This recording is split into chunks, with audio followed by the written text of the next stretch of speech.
Security. Russia's military buildup in and around Ukraine continues, with more than 100,000 troops in position and more on the way, including significant deployments in Belarus. We call on Russia once again to immediately de-escalate the situation. NATO firmly believes that tensions and disagreements must be resolved through dialogue and diplomacy, not through force or the threat of force. So today NATO has conveyed our written proposals to Russia. We have done so in parallel with the United States. And let me outline the three main areas where we see room for progress. First, NATO-Russia relations. Russia has cut diplomatic ties with NATO, which makes our dialogue more difficult. So we should re-establish our respective offices in Moscow and in Brussels. We should also make full use of our existing military-to-military channels of communications to promote transparency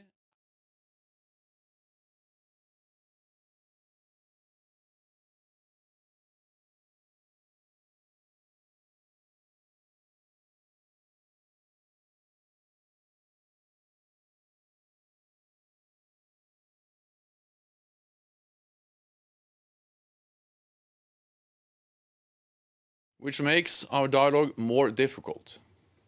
So we should re-establish our respective offices in Moscow and in Brussels. We should also make full use of our existing military-to-military channels of communications to promote transparency and reduce risks. And look also into setting up a civilian hotline for emergency use. Second, European security, including the situation in and around Ukraine. We are prepared to listen to Russia's concerns and engage in a real conversation on how to uphold and strengthen the fundamental principles of European security that we have all signed up to, starting with the Helsinki Final Act.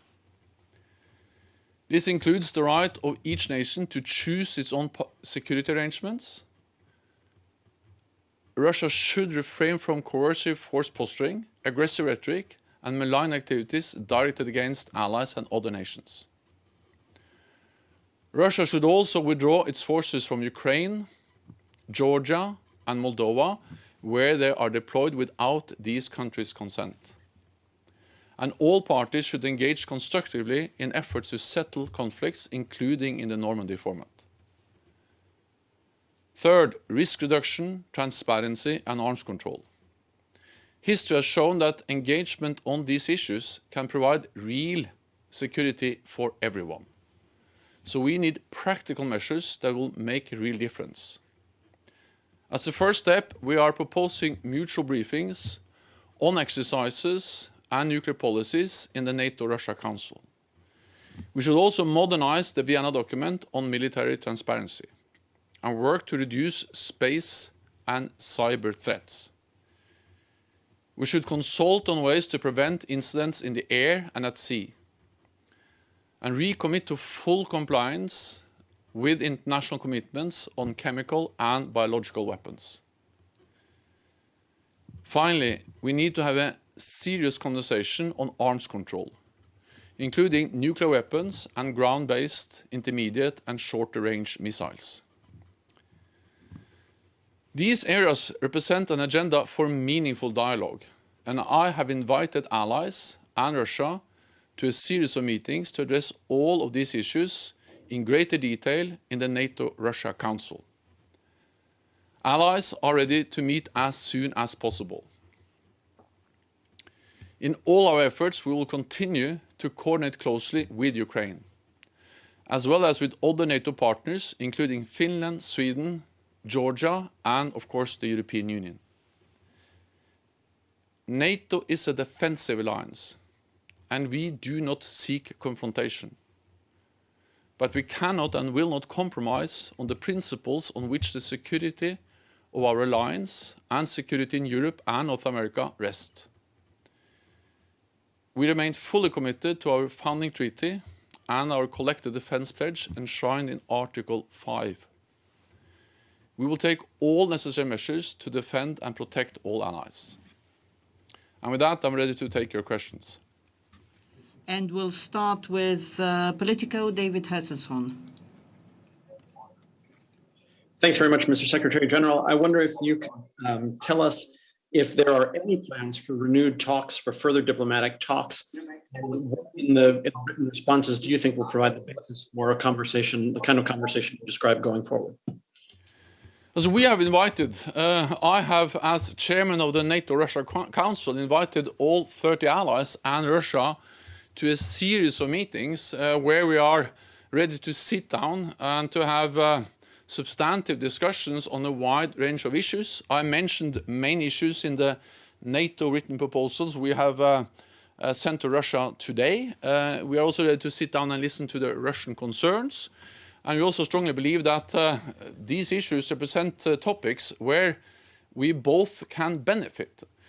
Arms control, reducing the threats from nuclear weapons, from short-range and medium-range missiles, addressing the threats and reducing the threats from cyberspace, but also from space-based weapon systems, more transparency on military activities. All of these issues represent in different ways areas where actually we can improve the security, both for NATO allies and for Russia.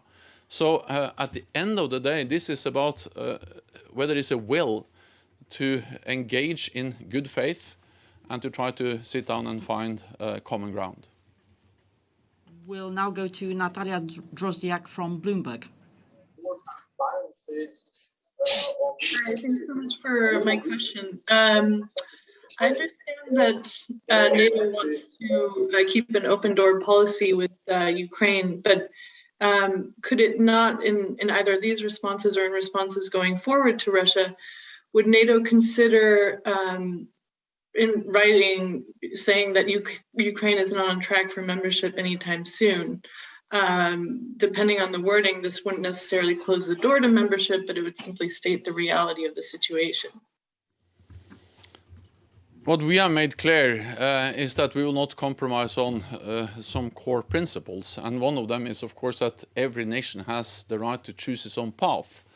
So NATO respects a country or a nation when they decide to apply for NATO membership, as for instance Ukraine, or when they decide to not apply for NATO membership, as Finland and Sweden have done. So this is about respecting the right for self-determination, and then at the end of the day, decisions on membership will have to be made by consensus among the 30 allies, and of course the country that applies for a membership. And that is fundamental principles, and that is also, of course, reflected in the NATO positions.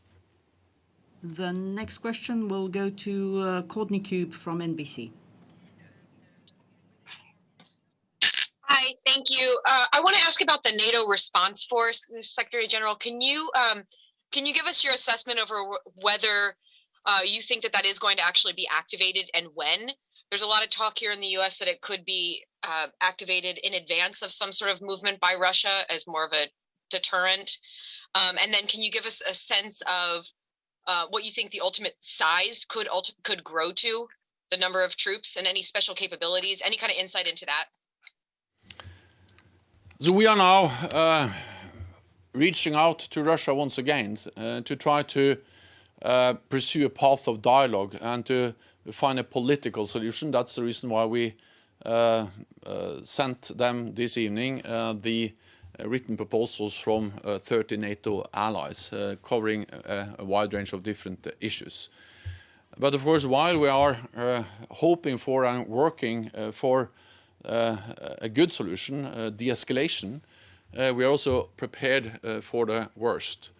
And therefore, in parallel with our efforts on the dialogue track, we are also increasing the readiness of our forces and NATO allies have also increased the presence, including in the Black Sea and the Baltic Sea region, with more ships and more planes, partly to conduct surveillance, to monitor, to have the best possible picture of the developments in and around Ukraine, but also to provide reassurance to allies.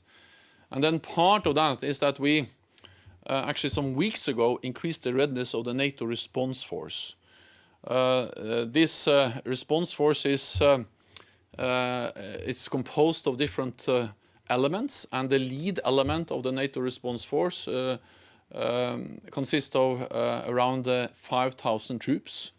It's currently led by France, but also other allies contribute troops to this lead element, and it can be deployed within days. And then we have additional follow-on troops that can also be deployed on short notice. To deploy the NATO response force or any element of the NATO response force, we need a decision by the North Atlantic Council, by NATO, that decision will be made if necessary, and we will deploy if necessary. We have plans in place that we can activate, execute on very short notice. What we have done over the last weeks is to increase readiness, and then what we've done over the last years, since Russia used force against Ukraine the last time, we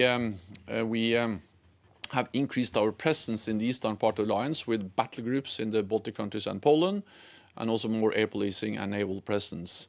I welcome the US decision to assign 8,400 troops on high readiness to the NATO response force, just demonstrating the very strong commitment from the United States to European security, and demonstrating the strength of NATO, bringing NATO allies together and having a multinational force like the NATO response force.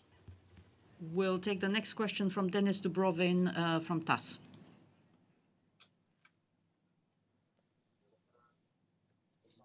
Thank you very much. Good evening. My question is about the possibility for Ukraine and Georgia to join NATO. As NATO has said that there will be no compromise on this, should we understand that the decision of Bucharest summit will not be dismissed? As of now, many politicians in Ukraine and Georgia are using this statement to show to its people that their countries will become members of NATO and the European Union very soon. It was the case, for example, in Maidan in 2014. Don't you feel that you are lying or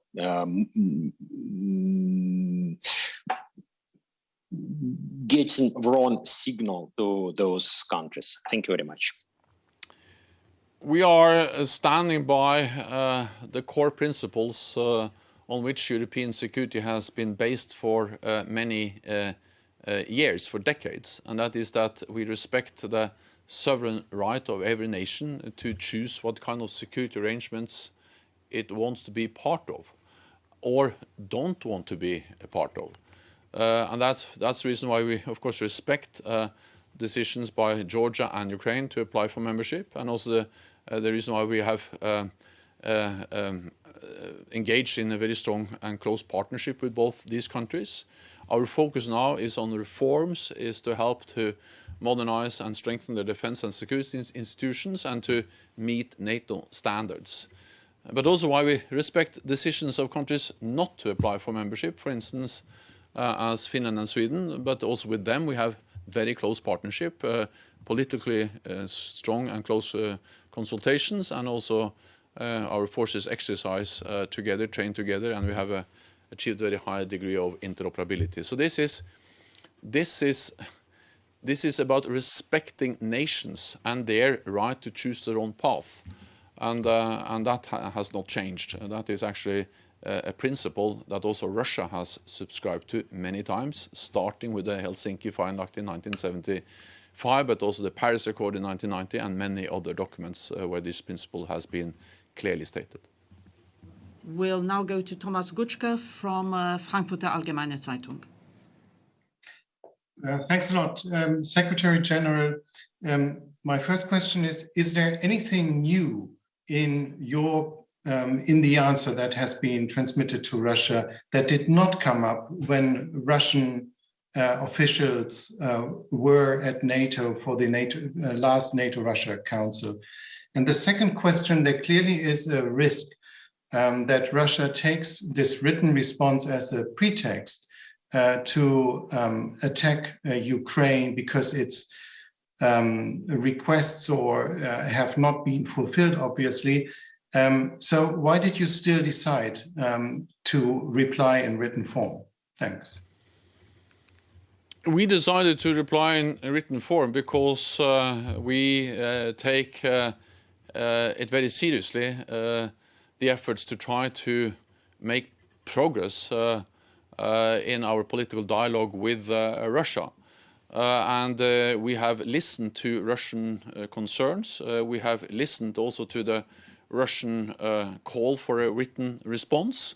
And I also think it's helpful not only to meet in the NATO-Russia Council as we did a couple of weeks ago, having an oral and open and frank discussion on many of these issues, but also actually to go one step further and to write down and agree among 30 allies proposals, ideas, topics where we believe it is possible to make progress, to find a way forward and to find areas where we can actually agree. And that's the reason why we have put all this into a written document. Of course, many of these positions and views were also reflected in the discussion we had in the NATO-Russia Council. But the fact that we now are submitting a written document provides us with the opportunity to be more specific, to go more into the detail and to be more concrete on everything from how to reduce the risks from missiles, short-range, medium-range missiles, reduce the risk of nuclear weapons, arms control, to transparency on military activities or cyber threats and how to reduce threats from, for instance, space-based weapons. We strongly believe that within these areas there is actually plenty of room also for Russia to see benefits and something that can be mutually reinforcing the security both for Russia and for NATO allies. And that's the reason we have conveyed the proposals, and that's the reason why we really hope that Russia will read through them, the proposals and the documents from NATO and from the United States, and then be ready to continue in further dialogue.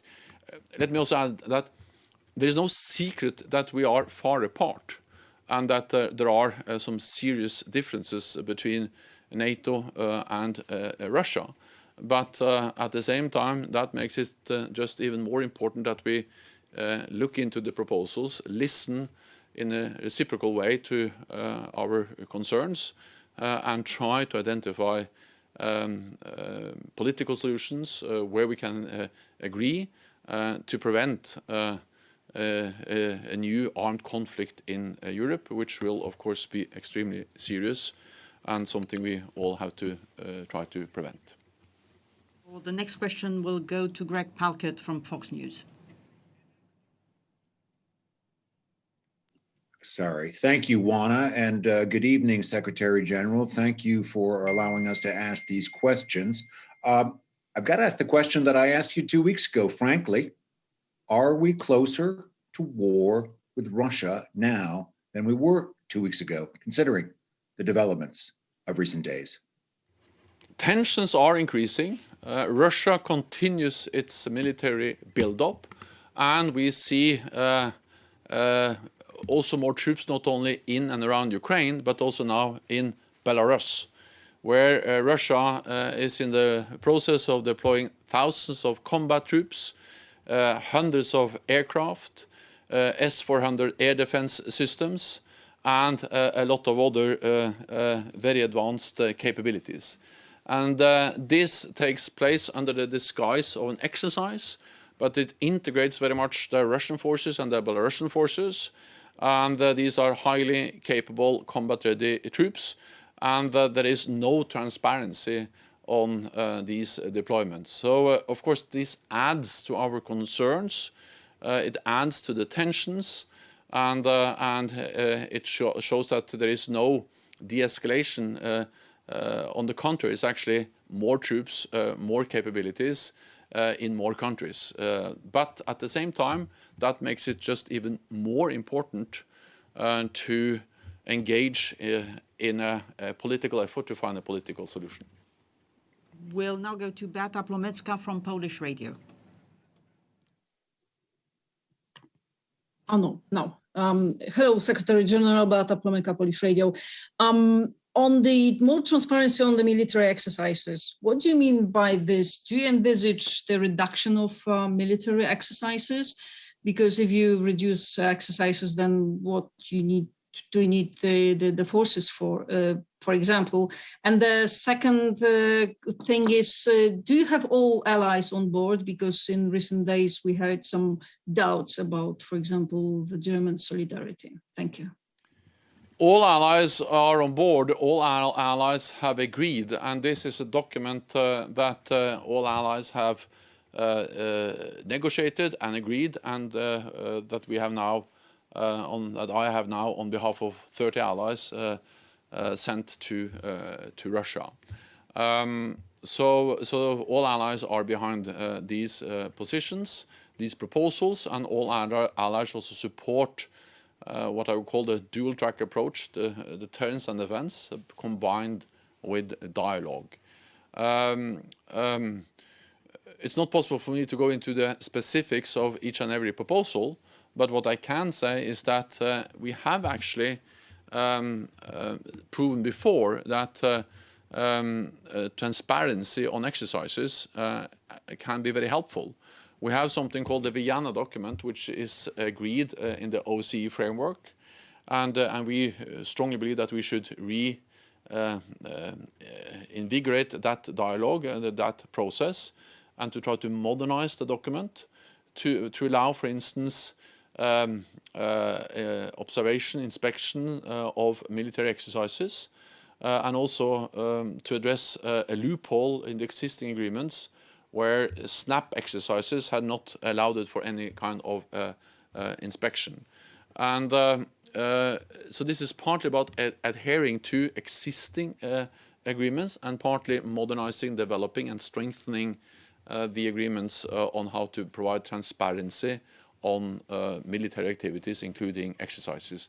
And I think the importance of this is demonstrated and illustrated as we speak, because with the significantly increased Russian deployment of combat-ready troops in Belarus and aircraft and advanced systems like S-400 and fighter aircraft, that is taking place now as an exercise. And of course, that is exactly why we need inspection and transparency on exercises. Because we have seen before, we saw that in Crimea in 2014, we have seen it many times before, that exercises, high readiness of forces as part of an exercise, is used as a disguise to launch an attack. So anything that can improve predictability, transparency on exercises will also help to reduce tensions and prevent exercises being used as a pretext, as a disguise for aggressive military actions. We have time for two last questions, and we'll go to Ketevan Kardava from TV Medi, Georgia. Good evening to everybody. Mr. Secretary General, Blinken says that US offers pass forward in response to Russian demands. Do you really believe that it is possible when we are talking about Russia? And second question, does a written reply sent to Russia include the position of NATO on Georgia's future membership? And the final point, do you think that so far empty dialogue gave aggressor the chance to occupy and annex the neighbors? Thank you so much. A political solution is still possible. But then, of course, Russia has to engage in good faith to de-escalate and to sit down and really make a real effort to find a way forward where we can find a political solution. We have made our proposals. We are ready to listen to also the Russian concerns and engage in reciprocal efforts to find a way forward. On membership, well, we have stated clearly that we, of course, respect and will not compromise on the right of any nation to apply for membership, and that's a core principle for European security. Then I think it is important to also understand that we have proven before that it is possible to make agreements with Russia that is of mutual benefit both for Russia and NATO allies. We have decades of arms control, which has actually reduced the number of nuclear weapons in Europe by, on the NATO side, with roughly 90%, and banned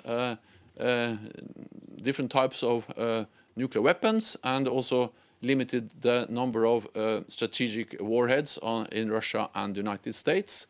So arms control has proven effective before, and that's one of the reasons why we think it's important to re-engage once again in real efforts to strengthen and agree on arms control.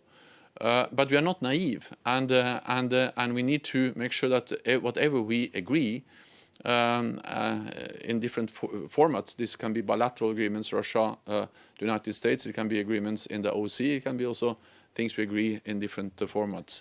It has to be balanced, it has to be reciprocal, and it has to be, of course, verifiable. And therefore, at the same time as we are engaging in a serious effort to engage with Russia in a political effort, in a political dialogue, we are also stepping up when it comes to readiness of forces, sending a clear message to Russia that if they use force against Ukraine or another country once again, it will have serious consequences. And of course, there's absolutely security guarantees for all NATO allies. That's also the reason why we have increased the readiness of the NATO response force. And for the final question, we'll go to Irini Zarkadula from ERT, Anna. Thank you, Anna, for the floor. Mr. Secretary General, a while ago, Secretary Blinken told that whether Russians choose the path of diplomacy, whether they choose the path of aggression, we are prepared. Do you feel that we can still choose the path of diplomacy, or are you scared of we are moving towards the path of further escalation regarding the fact that the United States have mentioned that clearly are favor of open door policy that NATO, of course, is in favor of as well? Thank you. So NATO decides on NATO's open door policy, and all NATO allies, including the United States, they stand by NATO's open door policy. But also, of course, we stand by the core principle, which is linked to that open door policy, that every nation has the right to choose its own path. We are concerned because we see that the military buildup continues, but for me that's not an argument against dialogue.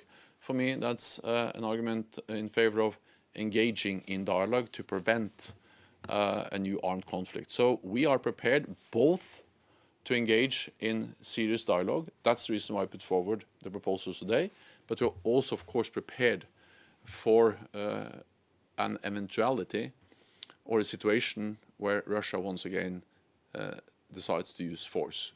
And we are conveying a message of that will have severe consequences, sanctions. NATO allies provide support to Ukraine. That will also increase the cost of Russia if they decide to use force to conduct aggressive actions again in one way or another against Ukraine. And we are removing any question about our ability to defend and protect all allies by increasing the presence in the eastern part of the alliance and also increasing the readiness of our NATO response force and being ready to respond if needed. Thank you very much. This concludes this press conference from NATO headquarters. Good evening.